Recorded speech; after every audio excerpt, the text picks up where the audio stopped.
Hi, I'm Dr. Dave Miramontes, and coming at you from Washington, D.C. I'm going to tell you a little bit about emergency nursing and what, as nurses, you can do as far as disaster work or disaster preparedness.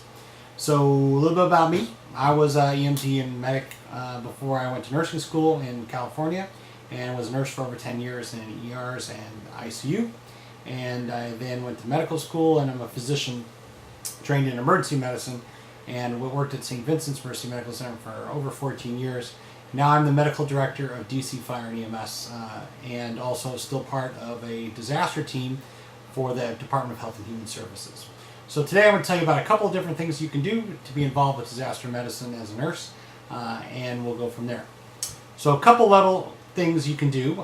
First, at the local jurisdictional level, you can work for one of the CERT teams. That's the Citizen Emergency Response Teams. Those are usually managed through local fire departments or emergency management agencies. That's simple training to teach you how to be an assistance to local authorities in the event of emergency, simple safety things and such, how to direct traffic, check on your neighbors, do simple first aid, etc. The next level, if you're a registered nurse or licensed personnel, you can work for the Medical Reserve Corps. That is a local group of volunteer licensed professionals that come together in an event of emergency to assist with special needs shelters, vaccination clinics, medication distribution centers, for example, after an anthrax attack, and helping in that regard in the event of a declared emergency. And that's usually managed again through your local emergency management agency or your local fire department. They have information on how to get hooked up with that, or your local Department of Health. The next level is a federal level, and actually it's an employee-employer relationship, and that's working for a disaster medical assistance team, or a DMAT.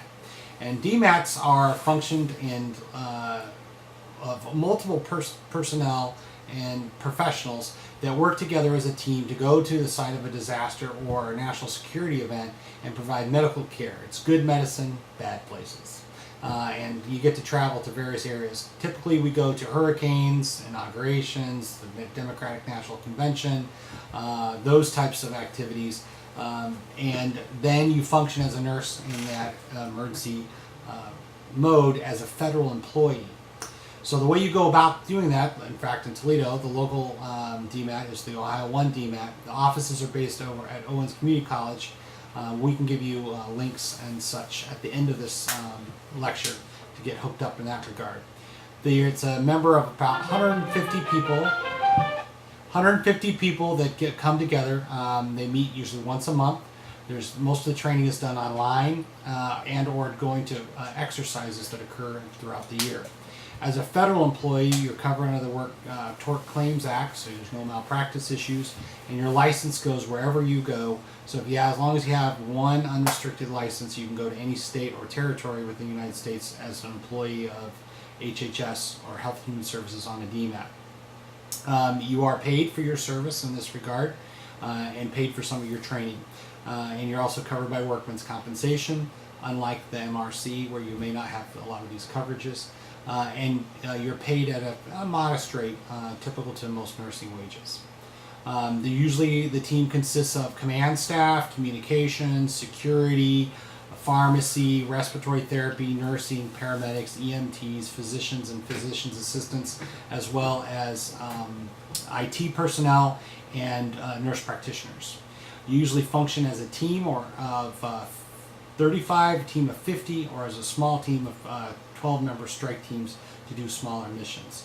Very exciting work. You're part of the Uniformed Services, and you're covered under USERRA, the Uniformed Services Emergency Response Act. And so what you are able to do then is leave your place of work without fear of retribution or penalty from your employer, as you're treated just like a reservist in the military.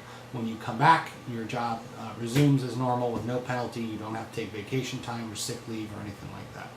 So it's a very exciting way that you can serve your country as a voluntary / paid personnel and do good medicine in bad places.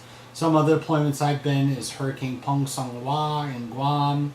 I've been to multiple hurricane deployments. I've done special needs shelters. I've done H1N1 vaccination clinics in St. Croix. I've been to any number of different events for security events to include like Ground Zero and a number of special security events where you work under the Secret Service to provide additional medical care in the security zones. So those are a couple different ways that you can serve your country or serve your community as a nurse in the various disaster fields. Another option is you can volunteer for your local volunteer fire department and serve in that regard. Though nurses don't have reciprocity and they don't function in the EMS environment per se, you can cross-train as an EMT or a paramedic and also be trained as a firefighter. Other options may also include working for the American Red Cross.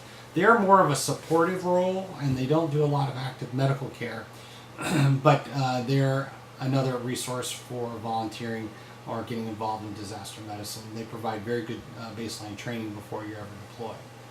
So I hope that was helpful, and we'll be posting some web links at the end of this lecture, as well as my contact information if you have any more information. Thank you for your attention. Hopefully this was somewhat informative, and take care.